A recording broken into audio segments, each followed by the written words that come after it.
I think what's more easy to discuss and easy to deal with, rather than why women aren't getting into the industry, whether it's a lack of interest or a feeling that it isn't for them, they're not going to be welcomed, or whether there is a genuine kind of wall prevent them getting in, or a kind of atmosphere in the workplace which actually prohibits them from doing it. But I think certainly in gaming, I think, you know, the point you made about there being a slightly different cultural shift and a different kind of view in how women can be presented in games generally, and there are many games out there you see, even for the bigger platforms, which are where women are very much objectified.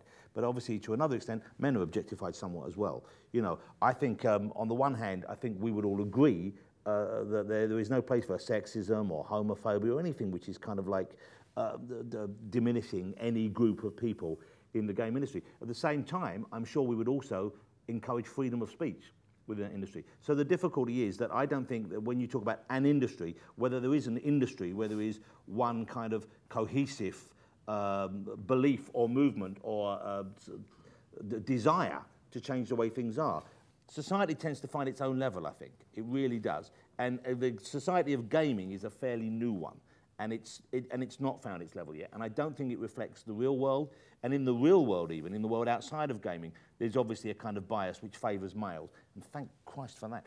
But, it's a joke. Sort of. But you know, it's getting better. I mean, it's definitely, I mean, my wife works in the film industry. And there aren't that many female writers who work in those kind of movies. And she's very much of the belief that this isn't to do with any kind of ingrained institutionalized sexism.